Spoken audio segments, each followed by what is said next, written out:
welcome everybody to the very first episode of Preston's Reactions, and today we're going to be looking at a video that is allegedly quite wild as a debate. This is credit goes to RattlesnakeTV, who was the video that I was recommended to watch, and the gentleman that hosts the show, obviously I will be showing his speech and conversation as well. We're going to be having a look at about a gentleman called Steven, who goes into a black-only barber and challenges and discusses and debates with other chaps about race and the impacts of race, etc. So we're going to be taking a look at this, and I'm going to react to it. So this was recommended to me by a friend. I actually already subscribed to RattlesnakeTV and have watched some of his stuff previously and historically. But I wanted to watch this one out of general interest until a suggestion was that I actually watch it and react to it. So we're going to be taking a look at it.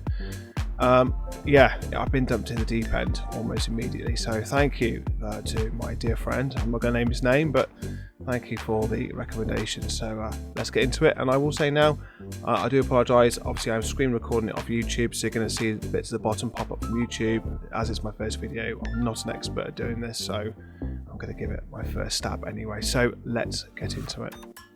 Earlier, and you listen to this, is when you have a young white person going, okay, why is this happening? And people go, Black Lives Matter. And they go, well, hold on a second, I have an opinion on Black Lives Matter. They go, well, sit down, shut up. Okay, now silence is violence. And that kid goes, well, what do I do? By the way, you're on the hook for reparations, even though his father, his grandfather, his great-great-grandfather didn't own a slave, and he's still 12 times more likely to be killed by a black person the other way around. Okay, so just before we go deeper into this video, I have to actually cover this claim here that a white person is 12 times more likely to be killed by a black person, because I actually had to do a lot of research to come to a conclusion about this claim. I actually didn't find any evidence of this at first upon my own research, but luckily Crowder and his team are ahead of the curve, and they have their sources at louderwithcrowder.com. Let's quickly go over those stats. So in 2019, for example, 3,299 white Americans were murdered, 566 or 17% were killed by black perpetrators. The same year, 2,906 black Americans were murdered, 246 or 8% were killed by white perpetrators. Adjust this for population size, and there are far more whites in America, 235 million, than blacks, 47 million. This means that in the year 2019, roughly 1 out of every million white people killed a black person, and roughly 12 out of every million black people killed a white person. And this actually reflects a norm. Since the year 2001, the number of black on white killings has approximately doubled the number of white on black killings. And when it comes to violent crime in general, the same sad truth applies. In 2019, there were 562,550 reported incidents of interracial violence. 472,570 were black on white. 84%. Now guys, when I say that I did the research into this, I mean, I checked in every single Google search that I did, every single AI query that I put forth, all said that this was essentially a white supremacist talking point, until I went to the website and had to do the math myself to realize that Crowder was right. So if you haven't noticed already, the entire internet is controlled by the left. Let's move on. You're gonna So my opinion about that very quickly is that yes, data can be manipulated and can be controlled, but they always say the stats don't lie. So if the stats are showing that a certain community is unaliving another community more, then it's got to be true. So there's no point in denying it if the stats show that that's the case. So if the guy here, Steven, has said that a white person is 12 times more likely to be killed by a black person than the other way around, and the data supports his claim, then it's a fact, it's true. So based on that, I don't understand the problem. So, but we'll continue. Saying is society is going to create a generation of racists. What do you say to that young white kid? What do you say to him? Stop watching, stay off of TikTok. Stop reading stats. Stop paying attention to what these talking heads are saying, because they're leading you down the wrong path. They're leading you down a path of paranoia and conspiracy theories. What if their interactions with black people in general are quite negative? So give the same thing in reverse. What about black people who've had continuous, not only historical, but personal experiences? Yep. Okay, just quickly, personal experiences are relevant to you, but not necessarily relevant to the entirety of the situation. That's like saying, for example, I don't know, I drive a BMW, and all the BMWs I've driven have just been rubbish, break down, have problems, so therefore all BMWs are bad. That's not how it works. because the 9 other people that I speak to have had no problems with their BMW. So just because you've had personal experiences that are negative and that are bad or somehow detrimental to you doesn't mean that that particular thing, personal item, caused a negativity to you affects everybody else the same. It doesn't work that way. At the wrong end of white here's the people. thing. I'll tell you. And then we get told that those stories are invalid. Nope, no, you're not. Yes, we do. You're not. You're not. I've been personally told my story was invalid. I'll give you an example. And by the way, the only thing that keeps my heart protected from racism, by the way, the only thing that protects me from not wanting to go out and kill the person who shot Charlie Kirk, because by the way, there are 2 people on earth who know what it's like to sit in that chair. Sure. Me and him. And I just did it at SMU and had to have entire bulletproof glass and an army to go in and have conversations, right? So I'm a little bit pissed off about it. Also, people have tried to take my life many times. So I don't really have a whole lot of sympathy for anyone, white or black, saying, oh, must be. Yeah. You ever have someone show up at your house? You ever have someone show up at your house when your kids are sleeping with weapons being swatted? Like, we've been living through this for a long time and told you don't know what it's like. I will say this. My faith is what has protected me. My faith is what has protected my heart from becoming racist. But I've had a lot of negative interactions. That's why I'm sitting here. We'll have to edit this because just the word. By the way, if you want a relaxing vacation, stay home. Don't go to. I know, but my kids love it. So I go there, okay? And I'll tell you this. You have like this magic wand thing, you run around the hotel and it opens up chests. Wow. And I'm sitting there, I'm sunken eye, and there was a black guy next to me, obviously a dad with like his daughter and his son. And I just kind of looked at him, we looked at each other in the face like, yeah, we know. This is exhausting. And I know we have a lot in common because his wife or woman is probably in the room because he's there with his kids by himself. I was too. But then we were there at the water slides. My kids are 3. Shoved my son out of the way to get on the water slide. Okay? My son did nothing. Shoved him out of the way a second time, came back. My son's 2, 3 years, which is a big deal at that point. And then at one point I look over, Mom, no Dad. And I just go like, hey, he's being aggressive. Okay, comes back the 3rd time. Separate. I go, hey, hold on, you have to wait in line. You know what my son said?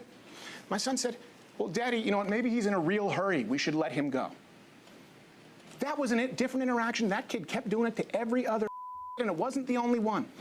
And you know why? Because I've taught my kid, hey, you're going to have people who look different from you, and it doesn't matter, you treat them well. That kid wasn't. And I'm telling you, along with the empirical, anecdotally, if you have a young white person who has these interactions on a regular basis, and I'd be lying to you if I said they were uncommon, while being told they need to shut up because of systemic discrimination, you're gonna create a generation of racists. I get it. So, just quickly, the experience I've had with this that I've seen, what he's saying in general, what I've seen is true. I've seen a video where there was like the big play pits in America where you got these like soft bricks, big giant like spudgy bricks, and there was this little blonde girl that she was like had a little till, she was making stuff, setting stuff up, and there was this little black child that was just tearing it all down. I've seen that. There's a video that's going around at a school where there's like 8, 9 black children, and they start pushing, shoving a white child. The white child didn't react. There's been another one at a school somewhere where a black child has literally just started destroying what this the white child was creating, and there's even one where this young lad is been picking up rubbish, putting it in the bin, and there's actually 2 black women there taking rubbish out and put it on the floor. So the image being generated here is pretty negative for the black community on this, but it is. I've personally seen these videos, and I don't, no doubt a lot of you out there have seen the same. Now, am I not saying it's the other way around occasionally too? No, that's not what I'm saying. I imagine it does happen the other way around as well, but it's the proportion. It's like the per capita, it's the proportion of how much it happens. Like he said, about 12 times more likely that a black person would shoot a white person. No one's denying that. Yes, white people shoot black people too, but it's the amount in comparison. And obviously what he's saying is that he's experienced that his son, obviously he's white, I'm going to guess it is white, is obviously experienced a negative encounter with a black child, and the entitlement that's happening with this black child is actually, I've seen multiple videos of the same sort of scenario. So, and I have actually seen it the other way around. So again, whilst not denying it doesn't happen, I think there is a massive disproportion here of how many times it happens one way or the other. So, but we'll continue. child was poorly parented too. I agree. We run into it all the time. Hey, Steve, that child was poorly parented. There's no way in the world that mother shouldn't have intervened and whipped his the first time. No. The dad did nothing, Steve? The dad wasn't There was no dad. That's to say that mom, no dad. I say because it's not a race thing. The dad. Yeah, fatherless homes in the black community is the worst out of all races that exist on this planet, as far as I'm aware of. I think the data suggests that the black community suffers with the most fatherless homes. Him and I looked at him like, dude, I get it, right? We're both tired. But here, this kid, I don't know, maybe the dad wasn't there. His mom didn't, and he shoved my son out of the way. But poor parenting, though. Yeah, that's what we run into that all the time. That's what I was about to say. It's poor parenting everywhere, and that creates individuals that grow up to be grown-up individuals, and some of those individuals end up getting positions of power. So Crowder makes an interesting point here in terms of fatherlessness, and this is something that is endemic in the black community. In 2023, around 64% of black kids are raised in a single-parent household, the vast majority of which with single mothers. And the single motherhood rate has gone sky high in the black community. In the early 1950s, only 1 in 20 black children were born to an unmarried mother, and in 2022, 69% of black births were to unmarried women, almost 7 in 10. And this is just factually a huge part of what causes the crime. 70% of gang members, high school dropouts, teen suicides, teen pregnancies, and teen substance abusers come from single mother homes. And those teen pregnancies obviously only make this worse. 63% of suicides nationwide are from single parent households. 75% of children in chemical dependency hospitals are from single parent families. More than half of youths incarcerated in the US lived in one parent families as a child. This is a serious issue, and it is in all communities, but it's especially concentrated and pernicious in the black community. And now in the following bit, this blind guy here, he features very prominently, and so for obvious reasons, we're going to call him Niles Barkley. Now let's watch Niles preach. Could we at least agree? Yeah, so again, he's just looked up a chart that definitely supports the black community suffers the most with fatherless homes, and because obviously the crime rate in the black community is higher per capita in general, it would substantiate that fathers in homes is actually quite important. And there is data to also suggest that nuclear families, which is mum, dad, children, cat, dog, for example, and single father homes generally do about the same in performance of their children. So a single mother versus a single father, the children from the single father households will perform just under, I think it's just under, but near enough the same as nuclear families. Like leave the kids out of prison, the kids do well in school, all this sort of a common narrative between the two, but single mothers suffer the worst. So fathers are really important in a child's life and upbringing. So that's why I'm really adamant that I'm in my kids' lives all the time. So yeah, it just highlights that particular issue. I think that the black community, or any community that has a rise in single mother homes, it needs to be looked at. You know, you need the communities to ask questions. Why? Before the civil rights movement and now, do blacks have more or less institutional power? There's been some bad and some good that came We have along less with the civil institutional rights power, movement. but you know, Before the civil rights but you know what we don't have? Well, We, No, we as more. a community, we don't have the unity. Well, here's the problem we have. So the last thing I want to ask, and I I'm want to sorry, ask I'll you a get question it. before you say the last thing you want to It ask. kind of all throws together, and I'll just let you go. Okay, go ahead. Is why was the black community one of the fastest growing economic demographics in the country? Why were there tons of fathers in the household? Black people were becoming great role models and integrating into society naturally. And now it's substantially worse You know why it's than worse? it was before Martin Luther King. You know why it's worse? Yeah. Because of the fact that and I'm gonna say this openly because I can't get into the specifics, but I work for an entity that I was flabbergasted to learn this. All right, and what we do is we provide Medicaid, right? And this is a former campaign I worked on, and I was awestruck when I would have white females that would call, and they would call on behalf of their entire family, which included the husband, right? So many people say, well, you know, the welfare queen is having more children because she gets more of more food stamps. Well, here's how it really works, and I can tell you this from firsthand knowledge, right? Let's say I've got a household of a wife and a husband, and I've got 4 kids. That household can earn up to $6,900, right? And here's what happens. Even if the husband is in the household, many times they're self-employed, so of course you can skew the numbers any way you want, and you and your family will continue to get full health care. a black mother is always told that if there's a man in the house, number one, then it's a no-go, okay? Look at the Section 8 Housing Authority. Now, here's what happened, and you want to know what happened, what caused... I agree with everything you're saying. Yeah, what caused the problem in black America. What caused the problem in black America is the fact that when the father became absent in the home, right? When he became absent in the home, it left the mothers to bear the brunt. So to answer your question, do we have more influence in some areas? Perhaps, but ask yourself this. Do we have more influence economically? Because if you go back and you look, prior to the civil rights movement, let me tell you something right now. You had more black carpenters and tradesmen all over the place. Overwhelming. Yeah, that's right. But the problem is, again, if you agree with that, then you'll agree with the fact that if it had not been for the change in the systemic dynamics, that black men would still be in the home or what have you. Right. So this is a good question here. Why was the black community prospering when there was actual legal, systemic and widespread racism? Now, Niles Barkley makes a decent point there in part, but what he said about single mothers not getting more welfare than married couples is simply not true, especially when you consider that household income and the number of dependents is the primary factor when it comes to receiving social benefits. And if that is the case, then obviously not having a working man in the household is going to lead to a lower household income, hence more benefits. So single mothers do get more benefits, period. And it doesn't just apply to black people, it's a feature of the system, but once again, more prominent. All right, now, we'll let easily the whitest guy in the whole room cook. And black family would still be doing it. Yeah, I don't, because this is in America, I don't know that much about. I know Medicaid is what, state provided medical service, very basic one, but I think you have to pay the state back. I think you have to pay it back when you have the money. I'm not too sure how it works.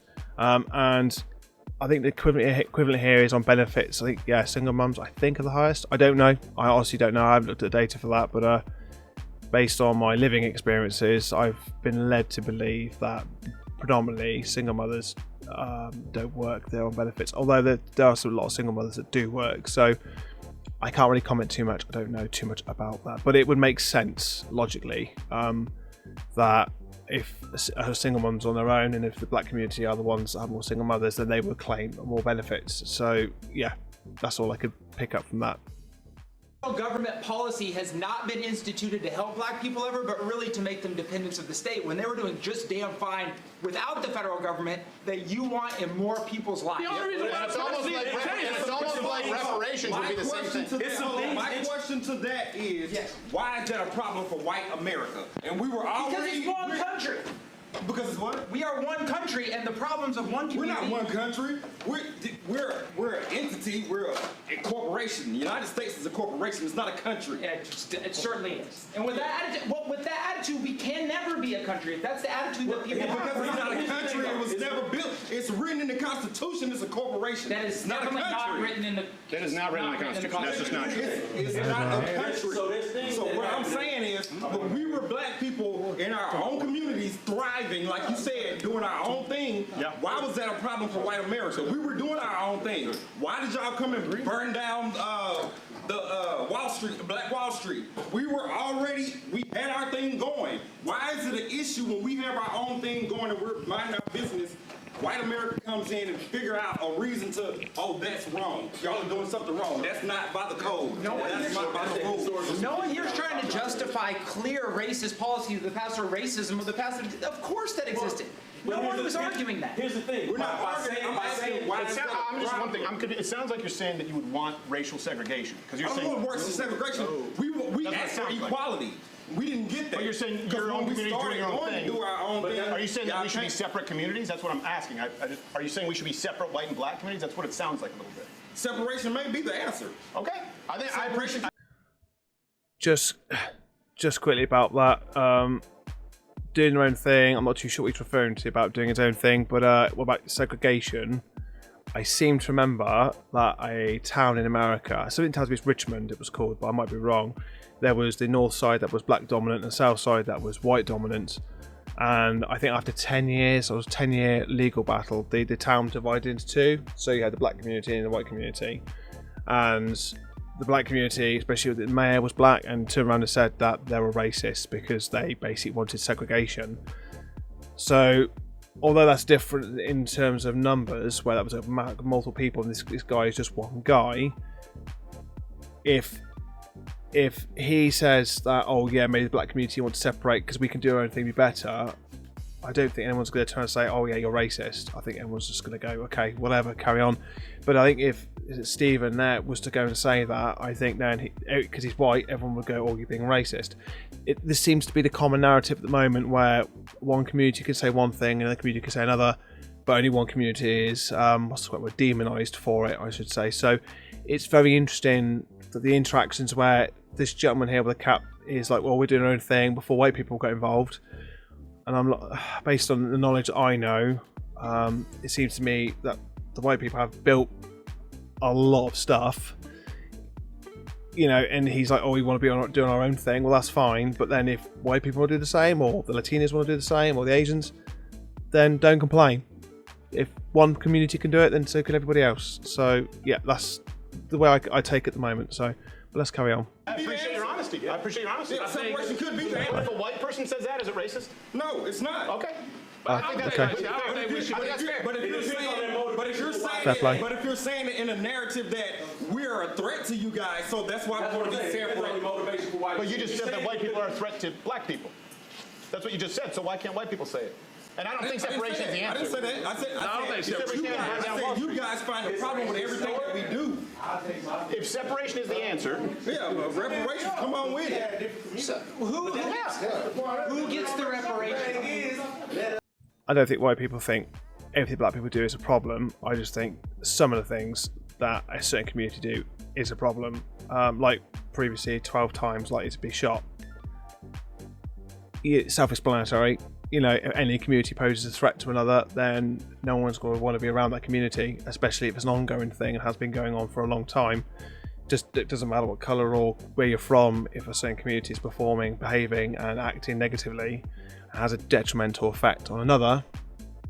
It's like you go at your mates and you've got one idiot mate and he just counts gets you into trouble and messes about and gets drunk, you're just going to start hanging around with them. It's just common sense. So I'm detecting a little bit of victimness from this guy, a little bit, but yeah, let's carry on. The whole black American descendants of slavery, the people that have been wrong for so many years. America, the government that's taking from us. Hey, Ukraine. I ain't never personally asked you. You don't have to tell me twice. Yeah, I agree with you. Like, why are we paying that? Right, so I agree with you. How about we pay none of it? Let people make their own decision. Everybody would just go back to reparations. That's the system. To answer the question of who should pay, Yeah.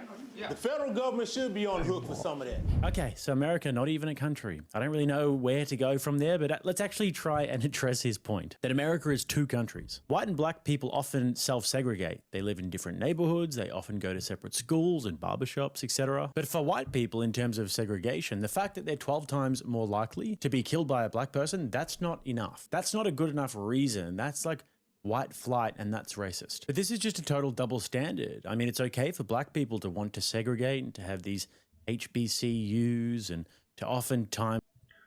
That's not only the black community do that, I think there's also a case of another community that does that as well, part of the Middle Eastern community, especially in the UK. There are streets and areas that are predominantly just that community.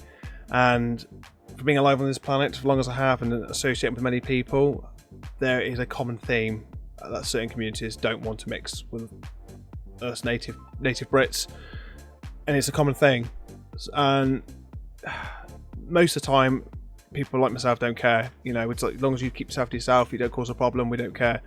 But in general, if I was to go and move to Poland, yeah, I can have Little England in my house, but if I'm in Poland, you adapt, you respect Polish law, and you try and learn the language, and yeah, you try and become Polish, I suppose, in one aspect. But you don't go to the country that it's not illegal, don't get me wrong, but you can't go to the country and just then expect that country to change. And for you, no, it doesn't work that way. It shouldn't work that way.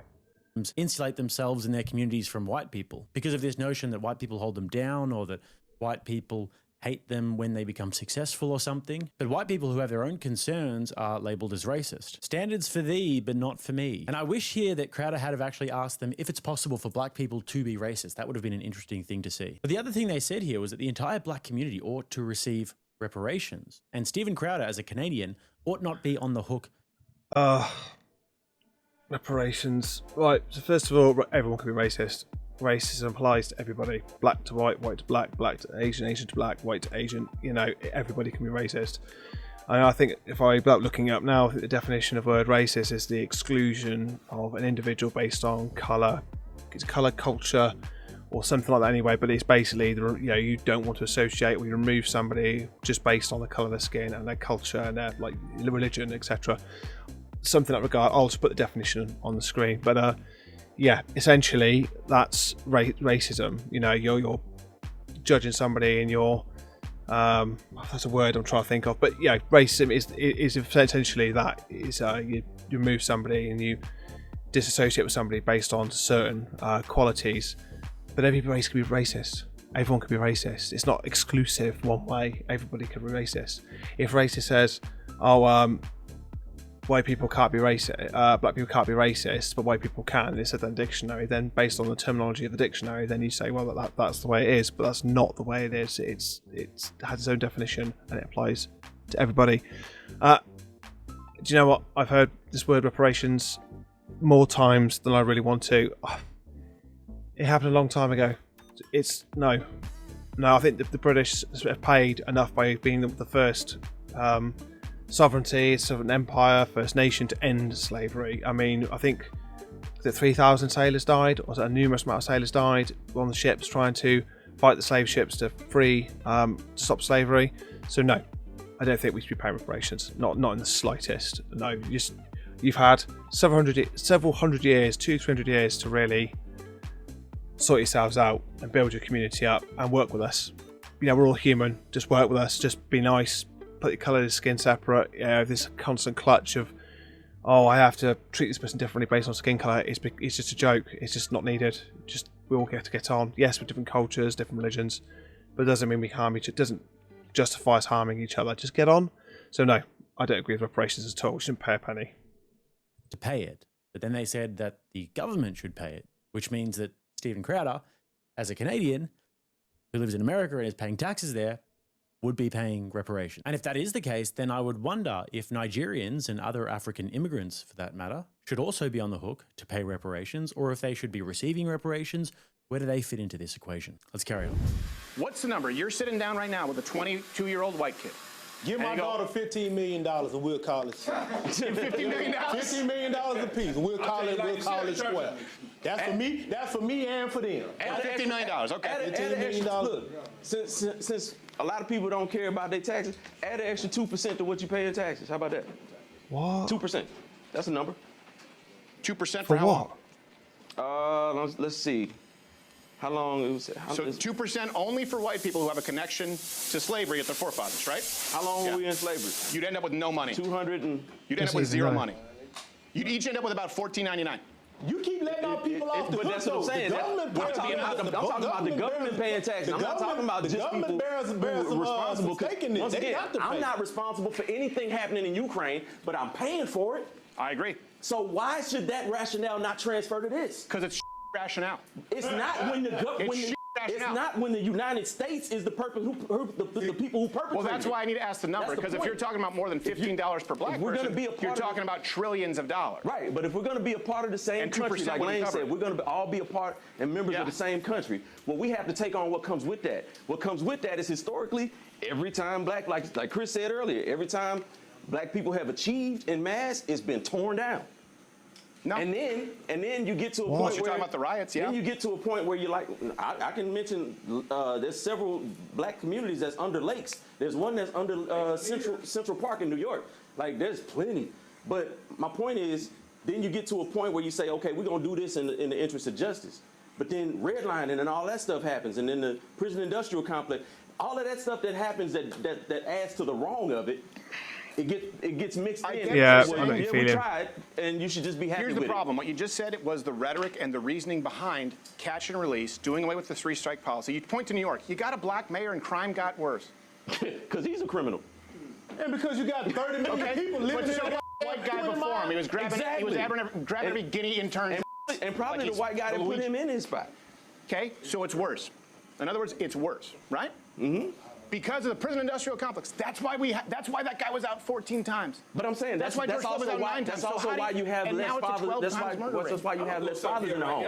So redlining and the prison industrial complex is the two main caveats to less fathers in the home. We've done the opposite of the prison industrial complex. Violent offenders are being released into society and committing crime in record numbers right now. And non-violent offenders are being held on petty charges. No, they're not. I've personally done the numbers on it. How did that guy get out after 14 times? George Floyd 9 times. Do you realize 11 times arrested is the average murderer? And you got people in there for weed charges that's in there for... It's not a thing. It's less than 0.5% personally of federal...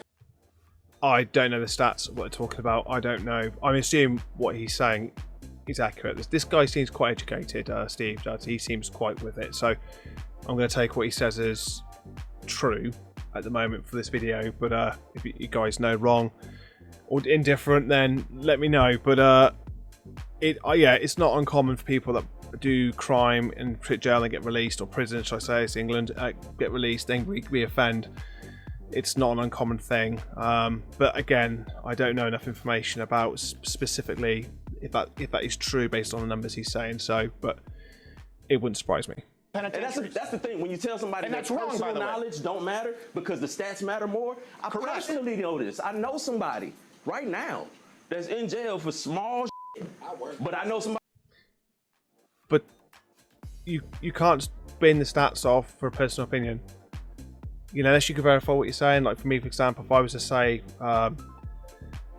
again, BMWs are bad, or my experiences are bad, if I provided all the data that I've had, all the repair costs of my car, then yeah, I can say my experience, my Beamers have been bad. But if I went online or looked up on the internet and went to the BMW like reviews, and it was predominantly positive and everybody had a good experience, then I'd think, well, it's not my perception of the truth. It's not real. It's not true.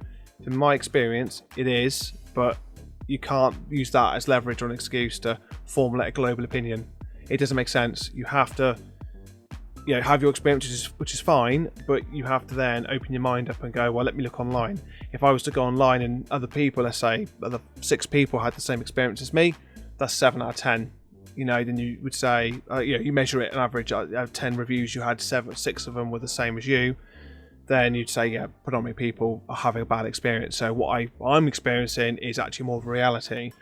It's very common these days. People seem to have this, oh, because I've experienced it, therefore everyone else must have experienced it. And it's this kind of bubble sort of vision that people generate themselves. And it's just ridiculous. It's just not good. You can have it. It's okay, as long as you have that global experience as well, the global knowledge as well, to separate the two between your own personal and reality of things. As long as you've got that in mind, and generally you'll be okay. Let's carry on. Somebody else did some big shit and they out. Small, keep defining small. So he had a joint on him? Selling weed. He's in prison right now because he had a joint. But a small amount One time. One time he got caught selling. One time a small joint he was selling. No, let's talk about small things. Let's talk about it. What is it really? That's what I'm saying. If you want to frame it in the one-time small joint, that's a small man argument. I'm saying, what is he in for? I don't know how much he had, but it was. And one time? It wasn't. Yeah, it was one time. He got caught one time selling. No, I don't know. It wasn't his first time. No. Okay, so he got caught multiple times. Make your mind up. Selling weed. But every time wasn't the same thing. Do you know how many people die from lace weed? I don't. You know about the fentanyl problem in this country? Yeah, I do know about fentanyl. You know that most people aren't trying to get fentanyl, right? But weed itself never killed anybody. I'm about to say fentanyl ain't our thing. No, what I'm saying is, do you realize why trafficking drugs is a problem? You said a little thing. Can I tell you that if I had a white friend who was caught trafficking drugs, and I don't think weed should be outlawed, by the way, it's bullshit. Just to be clear. But if I had a white friend who was arrested the umpteenth time for selling a brick of weed, I would go, yeah, that makes sense. We would expect it. Not for weed. Of course. Not for me. Selling weed, yeah. Selling a giant brick of weed multiple times, yes. Yes, and those are choices. And at the same time, I know people personally that like, you got dudes out here like selling all kinds of other shit. I ain't gonna even put names on it, but you got dudes out here selling all kinds of other shit and they free. They've been arrested a couple times too, but they back out. But at what point do we say, hey, you know what? Once you've been arrested for trafficking, for selling drugs, if you do it again, that's kind of on you. Cocaine, man, we'll let you back out for cocaine. Oh, meth? Don't worry about it. Sit in the pen for a couple years. I don't know what this guy's on about. I obviously get the gist. It's obviously drugs, being arrested for possession of dealing drugs, and they're out straight away. You know, I don't do drugs. I don't smoke weed or anything like that. But I think weed's a lot less harmful than a lot of other drugs out there. especially in history that I've got to been alive for many years. I know the American laws are different from ours, but there are far worse drugs out there than weed. Yeah, if you've got bricks like this, for example, and you're constantly shipping them out, it's probably questionable whether you shouldn't be in jail or should be in jail. But yeah, it's different. I'd rather somebody have a brick of, you know, weed like this than rather than ship off and have other more harmful stuff. So, you know, I don't. Yeah, it's just that there is a difference between the the lethality and the damage that these different drugs will do. So, yeah, you know, I'm not too sure what he's trying to justify here, but we'll see. Little thing. That's not a little thing. Oh no, 8 to 9 years, you done. Okay, how about this? Someone who goes out and commits multiple crimes and felonies, if we do doesn't get any reparations. Because the white kid who didn't break the law, who never had any slaves and his forefathers, shouldn't be paying for someone who's a serial offender. Could we do that math? Would that be fair? No. Nope? Okay. No. Absolutely. And the reason why, once again, because I'm trying to find some common ground, because that white kid... And I'm trying to tell you, you're trying to start the starting point right here when you're not factoring in what happened to get that kid in that low-income, impoverished environment that created the criminal that he ended up being. Oh my God, this is what we do. It's not crime, it's poverty. Then why do poor white people not commit violent crime at the same rate? They do. No, they don't. It's just usually different types of crime. No, they do not. They do. It's a fact, dude. Y'all just shovel them all They in the just trailer different park types. act Yeah, like they they just don't different exist. types of No, crime. no, And then they go off. Now, again, I don't know too much about this disparity here. I've got a few friends that grew up in what you consider British council estates, and they were poor, and they did do crime. They did do crime. They were doing crime. Simple as. So, I can imagine if the black community in America are poorer in comparison to the white community, then obviously I would imagine they would do more crime. But every community that's poor does crime. I can't say every, most communities and families that are poor or below a poverty line, regardless of race, are highly likely to do crime. Now, whether it's the same crime or not, again, it raises that question, but I imagine they're probably very similar. I haven't got the stats in front of me. I haven't looked at it, but only based on what I've read and understood, is especially in America, since the black communities are predominantly lower income and poorer, then obviously per capita they would commit more crime based on that logic. That's the only sort of take I could take on that at the moment. We don't shovel in the trailer park, they steal. They go off in the hills and live amongst the rest of the toothless hillbillies, but they do. So toothless hillbillies, hey? But at least we have some numbers now. I mean, 15 million each. Obviously, that's completely outlandish. And so is 2% more in taxes. So many, I don't know what to do with them all. Hey, Aja. But anyways, we'll indulge it. 2% for all whites who have some sort of a familial connection to slavery. Considering how few people that actually is, I think Crowder is right. They would probably see $14.99 each. But anyways, the real reason that so many black people are in prison for petty crime is because the person who committed the crime all too often has been charged and convicted numerous times already. And of course, repeat offenders need to be treated more harshly because clearly we weren't harsh enough the first time. And one important part of Christianity, for example, is the idea of individual guilt. The son shall not bear the iniquity of the father, neither shall the father bear the iniquity of the son. It is wrong to punish the descendant for the crimes of the forefather. But then it's always the same talking points. Talking about you're not... Unless you're in North Korea, because I think they do unalive several family members. If you try to run away or commit crimes, in North Korea, I think it's very different. I don't know if there's any other countries that have the same philosophy, but in North Korea, as far as I'm aware of, still have this. They do punish other generations for your crimes. Taking into account or taking accountability for who put them there. And if you just think about it, every single human being would have some sort of an ancestor, if we really wanted to trace it back, who's done something heinous in the past. I know I do, and I know that I've also had ancestors who have had heinous things done to them in the past. So it's not a good recipe if you want to sit here and cry about the past. Actually, what we should try and do is learn from the past, something that these guys don't do. Because if they did, then they would not be begging for welfare slavery. These people will often invoke Malcolm X, and he made this exact point. It is usually if you study the structure of the Negro community, economically, politically, civically, psychologically, and otherwise, it's controlled by the white liberal, who usually poses as the friend of the Negro. So, I mean, they spend so much time talking about the past, but unfortunately, for the most part, considering the points they've made in this video, they're ignorant of it. And they think that the toothless hillbillies, the white people, are committing just as many crimes as black people, and that's just simply untrue. So let's check out the next both sides claim. As far as it goes for the young white male, I can't speak on his frustration. I simply hope that, you know what, we don't repeat the damn mistakes of the past, because look where it's gotten us after all these hundreds of years. We got to move forward. Yeah, I agree. I'm not asking you to speak for them. I'm asking you guys to consider listening. Sure. Because they're at a point where, I don't know if you know this, a lot of young white dudes have had some pretty fucking tough breaks and no advantages. And they grew up in an era. No. Look, everyone has it. Everyone has it. Nothing about no poor disenfranchised. But that's the disconnect, man. Nobody trying to hear that, man. Okay. That's real talk. That's real talk. Well, real talk. 12 times the murder rate. You don't want to believe it? Fine. I don't. And that kid's not going to want to pay reparations. You know what else on top of that? Yeah. I ain't scared. So you can throw them threats out there all you want. I know you're not scared. About what the young white man might do. I know you're not scared because you're 12 times less likely to be the victim of a violent crime from a white person than he is of you. That's a fact. No, I'm 12 times more likely to defend myself against some bullshit. So if the young white boy come with that bullshit, yeah, I'm gonna meet that bullshit with some bullshit. A lot of white people going into black neighborhoods. That's what I'm saying. A lot of white boys going into black neighborhoods around. And ain't nobody playing. Understand? I think that's. What you guys, come on, let's real talk. You've never seen a white person come in solo into a black neighborhood and start a fight. I don't think you've ever seen it. I don't see black people. Let's be honest, guys. You're not afraid of young white kids.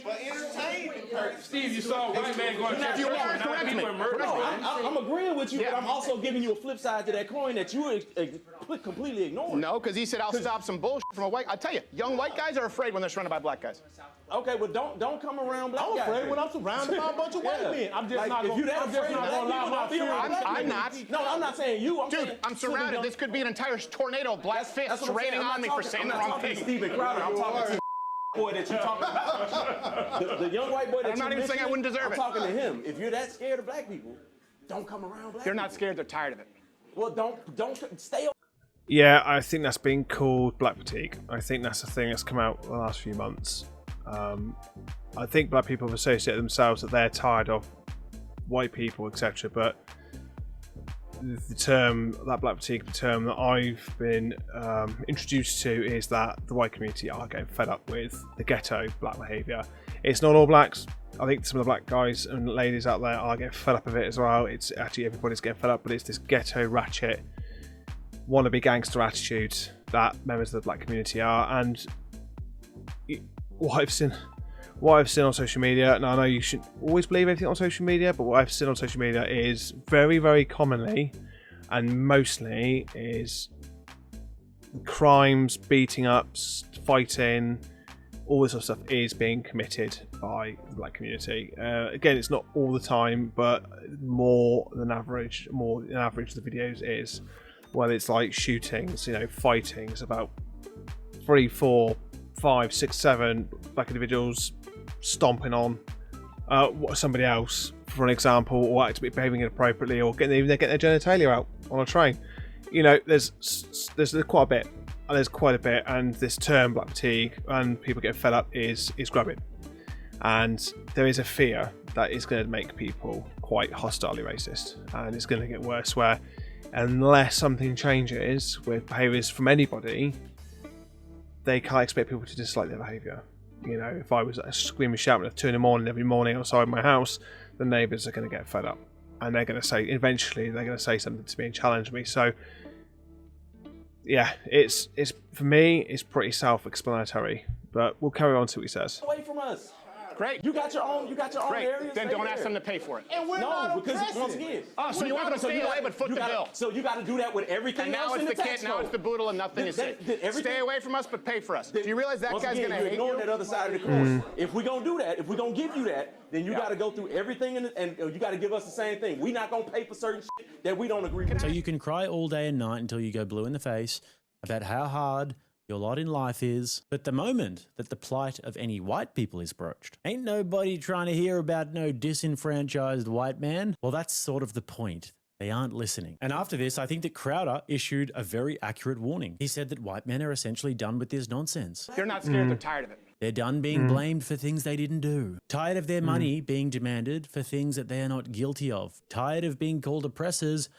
They haven't oppressed anyone. But most of all, they're tired of being at least worried about these things, but tired of being assaulted, robbed, and murdered at 12 times the rate. But essentially what these guys are saying is that they want white Americans to stay away from them, but also to pay for them. Why? Why would they do that? Why?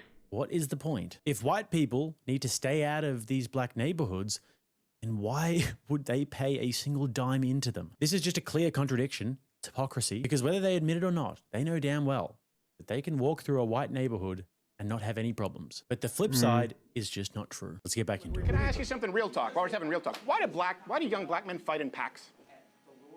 Why would we see a World Star video? I know personal experience. Young Asians fight in packs more than Personal experience again. Every time I tune in, I used to be a club bouncer, so I'm talking about video after video of a defenseless person on the ground getting stomped by 5 people. Yeah, I just said this like 2 minutes ago. I've seen so many videos where I've seen videos of where white people fight, and when one got up on the floor, that's it. Yes, there's the occasional one where someone gets on and starts ground pounding, but in general, when the person's on the floor, that's it, and everyone else stays out of the way. You have people fighting, no one gets involved. But I have seen several instances online on the internet and social media where if the black kid's losing, all his mates jump in and pound the other guy, and it's quite common. It's quite common. I've even had a video of my daughter. Some of my mates took a video and she was fighting. I think it was a mixed race lady, and my daughter was winning, and another cultured individual came in and started getting involved, and I see it myself. So this is true. It's a common theme. Again, it's not all. It's not what we're saying. It's not all, but it is unfortunately a common thing. That's something somebody propped up that wants you to see that represents black folks. So you think it's equal across the board? Possibly. No, I think it happens in any community. Do you think it happens more from young black men than young white men? No, it gets amplified more from young black men. Do you think young black men commit violent crime more than young white men? Let's laser in. Do you think amongst each other? Yeah. Do you think not that amongst the populace. You're saying you don't believe the 12 times rate? Do you believe that young black men commit wanton violence against white men more than white men do against black men? No. Okay. No, I find that. Then we're never going to find common ground or improve because it's a You're reality. right, because you believe Steve No, I know that, and I'm listening to the kids who are living that. It would be like me telling you in 1960s to black kids going, you don't know, let me speak for you. You can't speak for those kids. It's what they're going through. Listen, I want to listen, but you guys need to listen to them too. This is not going to go well. And I'm hearing you. I'm hearing you. But I'm telling you, I'm just asking, while I'm hearing you say that young kid is feeling this way, of course, I'm asking you to tell that young kid, consider the people that came before him. Hold on. The reason why we're in some of these situations is because historically we've had to deal with this shit forever. That's why he's getting his ass kicked at 7. It's mad. It's constantly like, because my great grandfather went through this 300 years ago. This is why it's okay to happen today. It's like, because it happened 300 years ago, but now it's the other way around. You get to feel like what we went through. It's for me, this is monotonous. It's the same thing over and over again. You know, you're not going to change what's happened in the past. You're not going to change it. Like, it's easy for me to say, get over it. It is, I know, but you're not going to change anything. You've got the opportunities now. I mean, like in America especially, you've got DEI and you've got affirmative action. You've actually, if you're not white, you've got a lot more leverage to get places. So you've actually got an advantage, you know, in that regard. So take it, use the opportunity to do better. You know, stay in school, get an education. You know, have a family, stay with your kids. It applies to everybody. To be honest, I think within two generations, any culture could change and be better. It amazes me that we're still giving it, because what happened 300 years ago, it's affected me today. It's not. But ask for none of this either. That's why we got here and had to deal with the historical ramifications of what happened all across the country. So all across the country, it's a reality. So when we're asking for it, it's invalid. But when he's asking for it, we supposed to listen. Okay, 19 of the top murder cities in the country are blue districts with exponentially larger black populations than the rest of the country. What's up, y'all? Chicago, Baltimore, Detroit. St. Louis, Detroit, where I'm from, Los Angeles. No, 12 times the rate. I don't know if they're random, but more random attacks. In those cities, blacks are killing black people. You can say it's not. Black people are killing black people at way higher rates in those cities. Sure they are. Yeah, I think this is true. The black versus the black community is far worse than black on white by quite a large disparity. But I think it highlights it even more, is that there is a problem in the black community, I think that predominantly is fatherless homes, and it's generating children that have no discipline, have no respect, and they just go off and mums can't handle it. They're not. Kids need fathers. It's simple. Kids need fathers, and if the fathers stay in home and women take accountability for who they let impregnate them, I think communities will improve.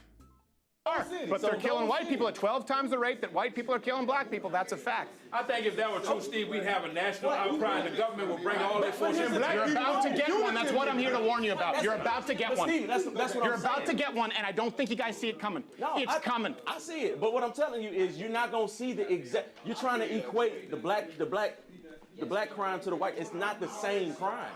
Because conditionally, you're right. It's far more violent. Culturally, it's far we're more violent. totally You're right. different. Culturally, we've had to far deal more violent. with generation after generation of struggle and resistance to oppression. We've had to deal with that conditioning over history. Okay. Y'all haven't. So there's less fight in you. You're right. You tell that to a kid in a wheelchair who was getting a pack of smokes. So that, by Crowder, was the face of fatigue. Y'all haven't. So there's a good question. Why do... Yeah, he does look pretty fed up. He's like, I've given up. I can't.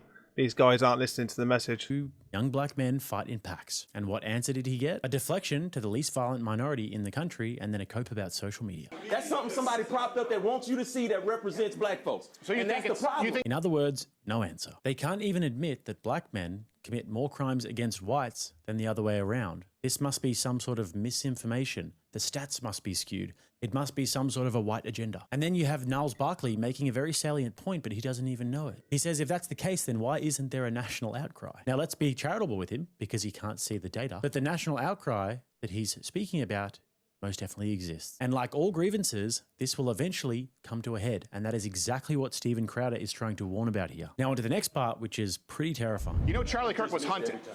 Charlie Kirk was hunted. I believe There's that. one other man as hunted as him, right? And it's me. I agree with that. And so, yes.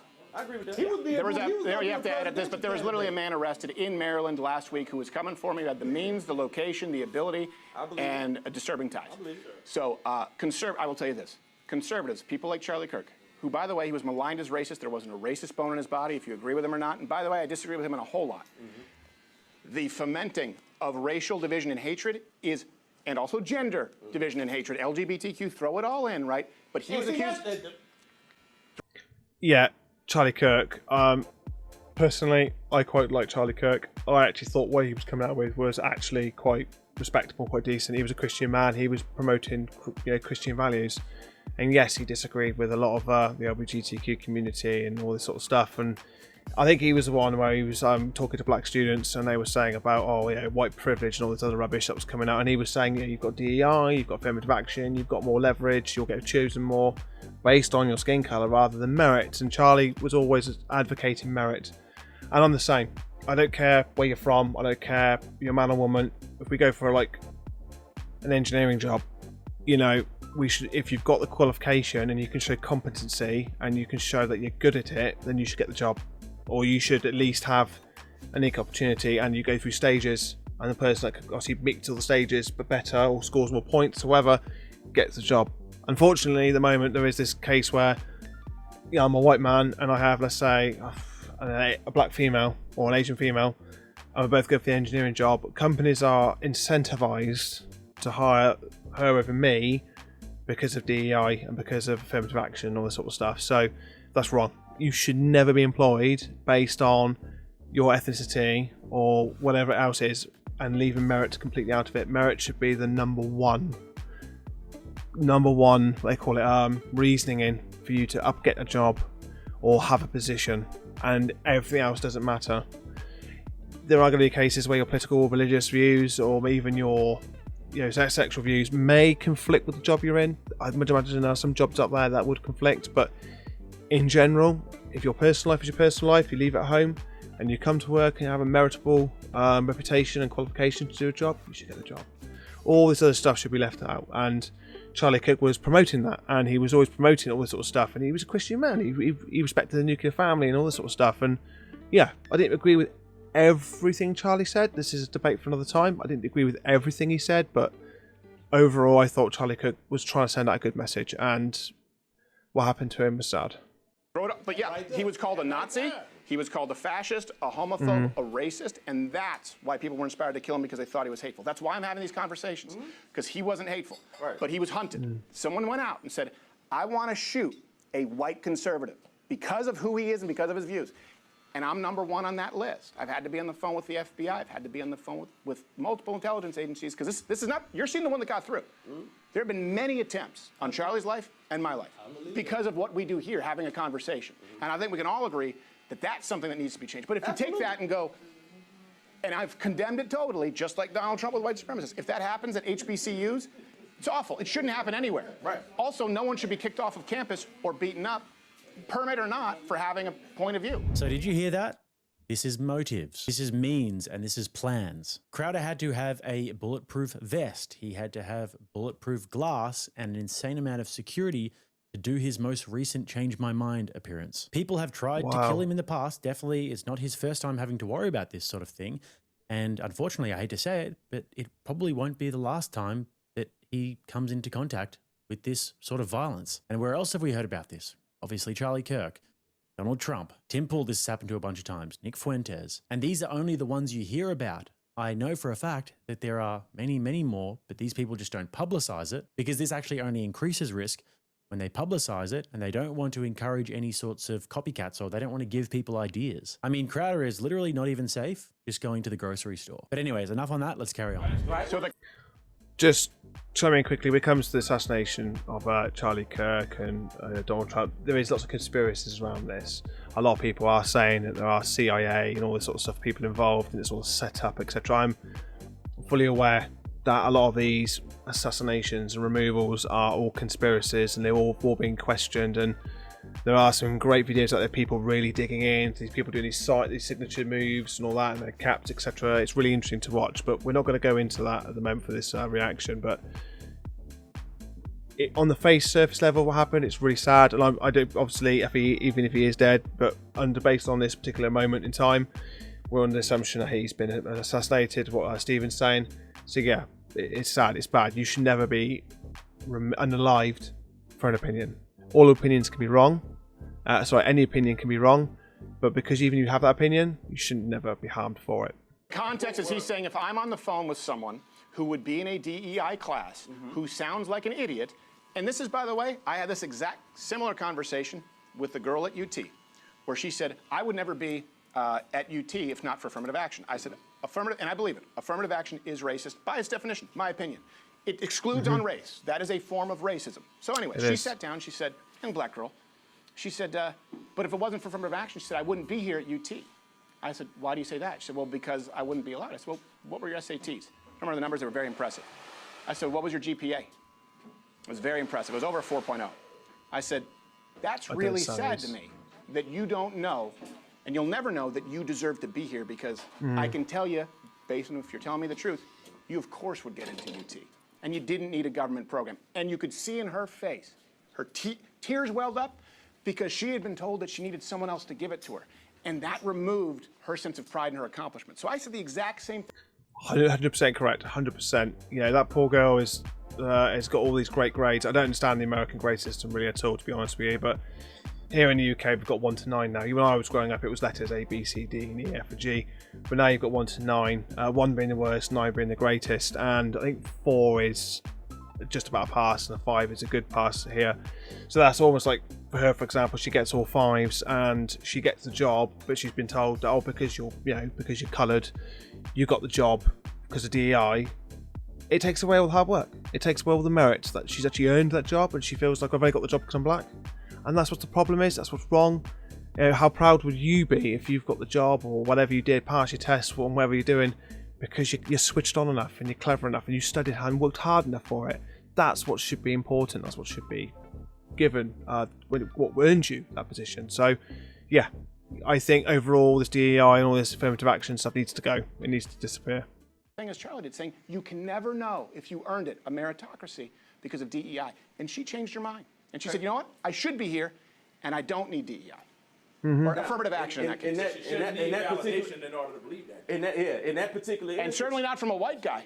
In that particular instance, it might have been completely accurate. But there's also, if if you want to acknowledge that there's a flip side to the coin, sure, right? There's also a lot of people who had the qualifications who didn't get the access because, once again, their name appeared wrong on the resume.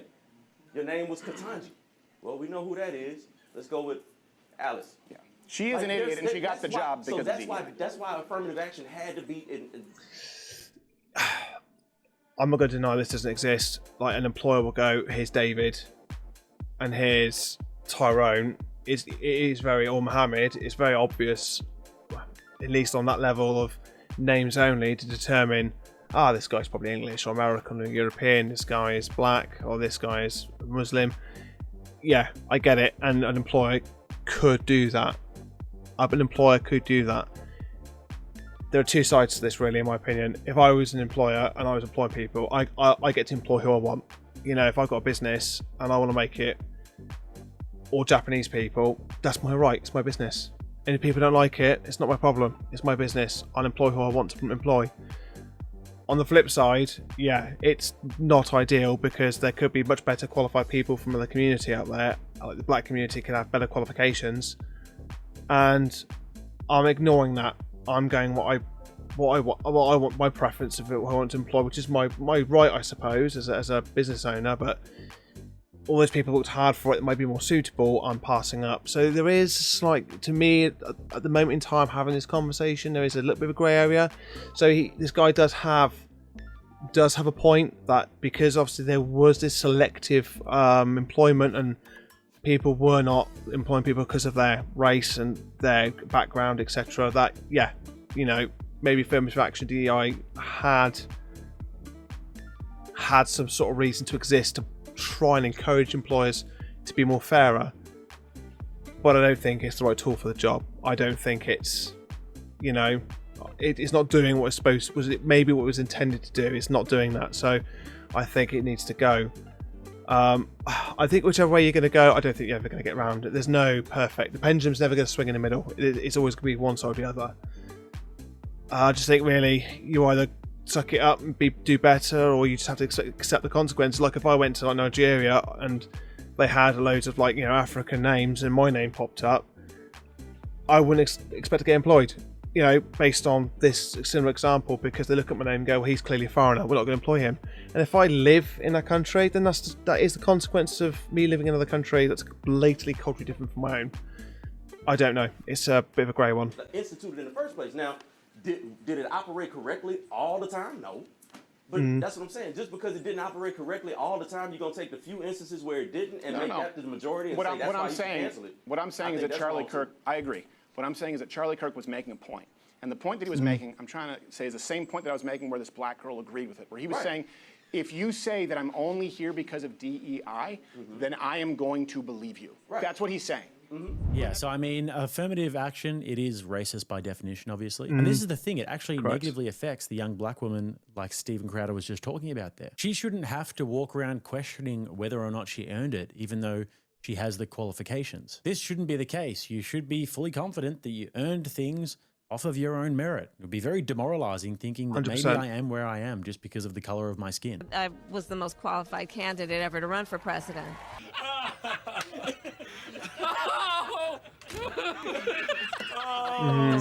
But anyways, this was another very, very telling episode of this barbershop series. Hope to see a lot more of it, because the harsh reality here is that if these people cannot accept the simple reality that blacks kill more than whites, for example, and that there are significant cultural problems, then they will never ever be able to overcome their situation. That's just, unfortunately, the reality. It sounds harsh, but it's true. It is a terrible, terrible idea to always just be relying on some sort of external forces or the system to change, instead of actually trying to change your own situation. And obviously, whenever you're coming to conclusions based upon false data or just not looking at the data, then your conclusions are going to be wrong. So anyways, there's a great video, if you guys wanted to check it out, on a guy named Traplaw Ross's YouTube channel, where he goes through the gang violence in places like Jacksonville and other places. And this is extremely eye-opening. This is gangs of youths openly admitting to the most heinous of crimes. So I'd recommend checking that out. And don't forget to, of course, check out Black Forest Supplements at the top of the comments and in the bio. If you enjoyed the video, please don't forget to like the video. Helps me out hugely. Subscribe. So yeah, so very, very good. This is a good first reaction video. It's been dumped in the deep end with it because your racism is a very sensitive subject, and you know, no matter you're going to offend somebody, you're going to say at least one thing that's going to upset somebody. But very good. It's very, very. The guy's very brave of going in that environment, and everyone was quite friendly. To be fair, I think some of the black guys in there got a little bit defensive and that, and but in general, it was actually a good open debate. And I don't know this guy's name, I think it's Rattlesnake, but very good to you two. Very, you know, clearly spoken and very able to kind of analyse what was being discussed here. But from my perspective, where I see it at the moment, there is a problem, and constantly keep blaming everybody else for your problems is not going to fix it. And you need to look inside, like your family, like my house. If my house was always arguing and fighting, and I keep blaming the neighbours, it doesn't wash. It doesn't work. You need to look inside and look at your own community, your own family, what's actually going on. And don't get me wrong, I've got friends of all different colours, from all different ethnicities, backgrounds. I mean, where I work and what I do online, what I do, there are loads of people. There are loads of different people, and I've got one good mate of mine who's black. He's Sudanese. He's an engineer, and he's a great guy. He's a brilliant, nicely spoken, very intelligent individual. There are some Polish people, brilliant guys. Even my tattoo artist is Polish, you know. So there's even the guy I work with is Filipino. You know, so there's loads of people that you associate with, and they're all great people. So it's not an individual, it's not a one person situational problem. It's a cultural and community problem, and it's going to get to a point where there are going to be issues. I mean, the topic for another day is going to be what's happening in Europe, all this illegal immigration that's going on. It is going to boil up to a point where there is going to be some sort of race war. You know, I hope not. Nobody wants it, but the way things are going, and like Steven was saying, that something is coming, because people are getting fed up of it. So I think we're going to have to wait and see, and hopefully the situation will be resolved soon, but I don't know. So, but anyway, I hope you've enjoyed that reaction video. It's my very first one. I hope you've enjoyed it. I will give full credit to RattlesnakeTV down there. I shall leave a link to this video itself in the comments. But yeah, hope Rattlesnake, you're okay with me doing a reaction video to your video. But yeah, I hope you guys enjoyed it, and if you did, leave a like, leave a comment, subscribe to the channel, and I shall be doing plenty more in the future if this does well. So take care, and see you next time.